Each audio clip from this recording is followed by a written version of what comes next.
Hello and welcome to these series of little short videos reminding us of poems, stories, songs we learned going to school or at home in Ireland. May was always an important month growing up in Ireland. It heralded the beginning of summer, and a great Irish writer, Alice Taylor, wrote a book called To School Through the Fields. My mother went to school through the fields, and I'm sure many of you did. But this story today is about making the May altar. I hope you enjoyed. I've even brought my Shanna Key, my grandfather glasses, for the occasion.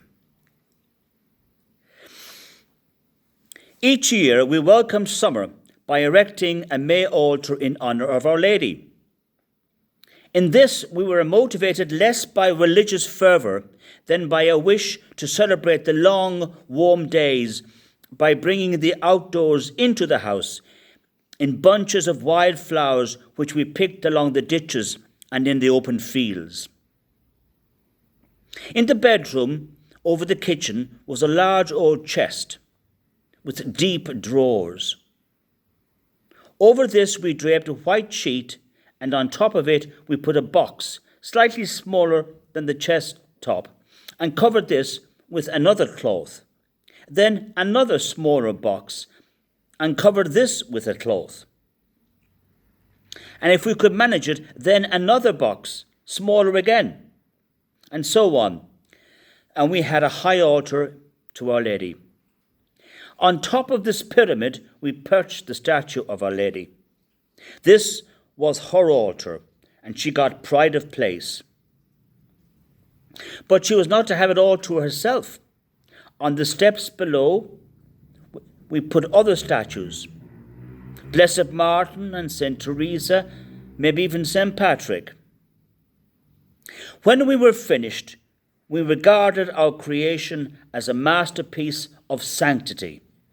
And in front of it, we knelt and prayed, feeling that at any moment we might sprout angelic wings and soar heavenwards. Such was our devotion. That little story reminds me of a story about a good woman in Ireland praying in her local church in front of the Mary altar. She was saying devoutly her rosary. The young curate was up in the organ loft doing some renovations, and he saw Mrs. Murphy praying her rosary as she did faithfully most days. And he was a bit of a cad. So he intoned, "Hello, Mrs. Murphy, this is God, can I help you?" Now, Mrs. Murphy noticed and looked about, but she kept to her rosary. And then the curate said, louder, "Hello, Mrs. Murphy, this is God, can I help you?" Mrs. Murphy was wondering where this voice was coming from, but she kept on faithfully wanting to finish her rosary. The curate went up an octave. "Hello, Mrs. Murphy, this is God, can I help you?" With that, she looked up and she said, "Will you be quiet up there, son? I'm talking to your mother."